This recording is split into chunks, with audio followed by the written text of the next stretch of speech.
इस particular video में हम बात करने वाले हैं कि क्या पिता बेटी को प्रॉपर्टी में हिस्सा देने से मना कर सकता है या नहीं। और इसी टॉपिक पे हम डिटेल में बात करेंगे कि आखिर विल बनी हुई है प्रॉपर्टी की विल क्या होती है।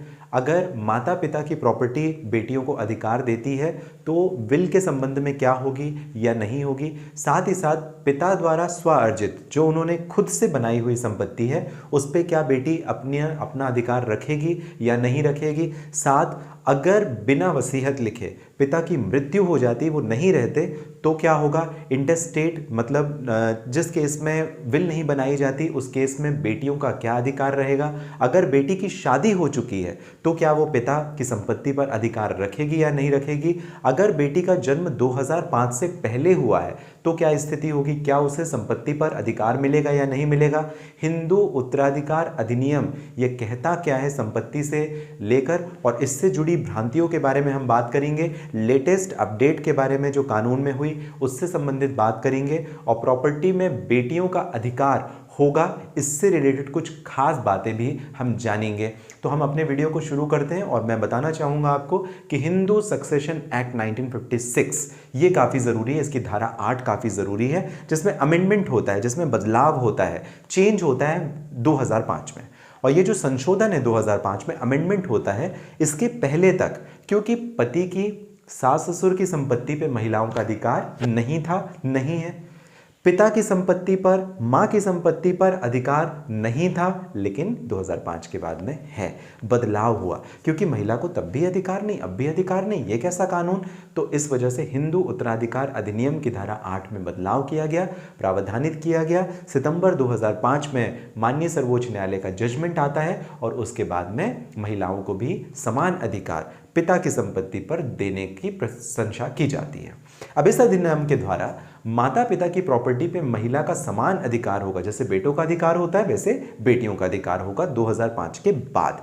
हालांकि इस कानून की कुछ खास बातें आपको ध्यान रखनी है, जिसमें पिता अपनी बेटी को अगर प्रॉपर्टी देने से मना कर देता है तो ऐसी स्थिति में ये जो प्रॉपर्टी है वो दो तरीके से आपको समझनी पड़ेगी। जहां पर पिता ने विल बनाई है, वसीयत बनाई है, और जहां पर पिता ने वसीयत नहीं बनाई। देखो जीते जी जो है मेरी सेल्फ एक्वायर्ड प्रॉपर्टी है, मेरा राइट है, मैं किसी को देना चाहूँ नहीं देना चाहूँ वो मेरा कंसर्न है। लेकिन मेरी डेथ के बाद उस प्रॉपर्टी का क्या होगा, तभी ये क्वेश्चन आता है कि बेटी मेरी संपत्ति पर अधिकार ले सकेगी या नहीं। ऐसा नहीं कि आपके पिता जीवित हैं, आपने केस फाइल कर दिया और आपने प्रॉपर्टी के लिए, आपको नहीं मिलेगा, नहीं मिलेगा। इसके लिए आपको यह समझना पड़ेगा कि क्या वसीयत बनी है या नहीं बनी है। दो स्थितियां आप समझे, इंटेस्टेट जहां पर वसीयत नहीं बनी है, ऐसी स्थिति में आप क्लेम कर सकोगे। अगर वसीयत बनी है तो वसीयत के हिसाब से संपत्ति का विभाजन होगा। वसीयत में मान लीजिए मेरे पास में 2 फ्लैट थे, मेरे 3 बच्चे हैं, 1 बेटी और 2 बेटे। ऐसी स्थिति में मैं एक काम करता हूं, अपने दोनों बेटों को एक एक फ्लैट दे देता हूं। बेटी का क्या, उसके पति से उसे कुछ नहीं मिल रहा, उसके घर वाले जो सास ससुर है उनसे कुछ नहीं मिल रहा, वो पढ़ी लिखी नहीं है, उसकी शादी हो गई, और ऐसी स्थिति में वो जॉब भरण पोषण कैसे करेगी वो अपना। इसी को ध्यान रखकर कानून में चेंज हुआ, अमेंडमेंट हुआ, संशोधन हुआ, और हिंदू सक्सेशन एक्ट 1956 का सेक्शन 8 ये कहता है कि मिलेगा हक। लेकिन विल बनी हुई स्थिति और विल ना होने की स्थिति में, अगर पिता ने विल बना दी है, वसीयत बना दी है, तो दोनों बेटों को मेरे बराबर बराबर एक एक फ्लैट मिल जाएगा। लेकिन अगर मैंने कोई विल नहीं बनाई तो 2 फ्लैट के अब 2 नहीं 3 हिस्से होंगे, जिसमें मेरी बेटी भी बराबरी से 33.3% जो भी उस एसेट की वैल्यू है या वो उस एसेट का एक पार्ट है 33.3%, वो लेने की हकदार रहेगी। और ऐसी स्थिति जहां पर वो काम नहीं करती, जॉब नहीं करती, मेंटेनेंस नहीं मिल रहा, शादी के बाद उसके घर में अनबन है, उसको तकलीफ़ों का सामना करना पड़ रहा है, तो ये शायद उसके लिए काफ़ी मददगार एक कानून है, जहां पर वो किसी और के ऊपर निर्भर ना रहे, कानून उसकी मदद करे, उसे कठिनाई का सामना ना करना पड़े और वो अपनी स्थिति में सुधार ला सके। तो ऐसी स्थिति में मदद करने के लिए 2005 में ही हिंदू उत्तराधिकार अधिनियम 1956 का जो हिंदू सक्सेशन एक्ट है उसमें संशोधन किया जाता है, और जिसमें बेटियां अपने माता पिता की संपत्ति संपत्ति पर बराबरी से अधिकार रख सकेंगी और क्लेम कर सकेंगी। ध्यान केवल ये देना है कि वसीयत है या नहीं है। अगर वसीयत नहीं है तभी आप क्लेम कर सकोगे, या कि वो प्रॉपर्टी एंसेस्ट्रल होनी चाहिए, वो प्रॉपर्टी आपको पूर्वजों वंशानुगत संपत्ति होनी चाहिए, वहां पे आप क्लेम करोगे, वहां पे आपका क्लेम है।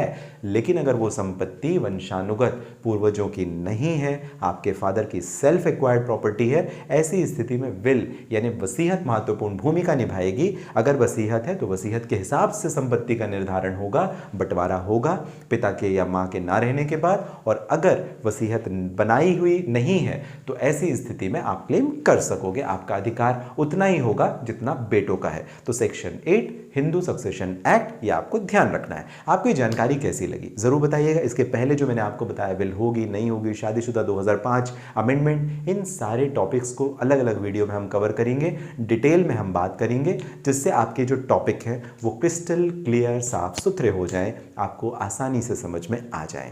आपको ये जानकारी अगर अच्छी लगती सब्सक्राइब जरूर कर दें हमारे चैनल को, लगातार आप जुड़े रहेंगे। साथ ही साथ नंबर रिफ्लेक्ट हो रहा, अगर किसी कानूनी जानकारी के लिए करना चाहते हैं बात, आपकी परेशानी संबंधित करना चाहते हैं बात, डायरेक्टली हो जाएगी आपकी और मेरी बात। मिलेंगे अगले वीडियो में। आप सभी स्वस्थ और सुरक्षित रहें।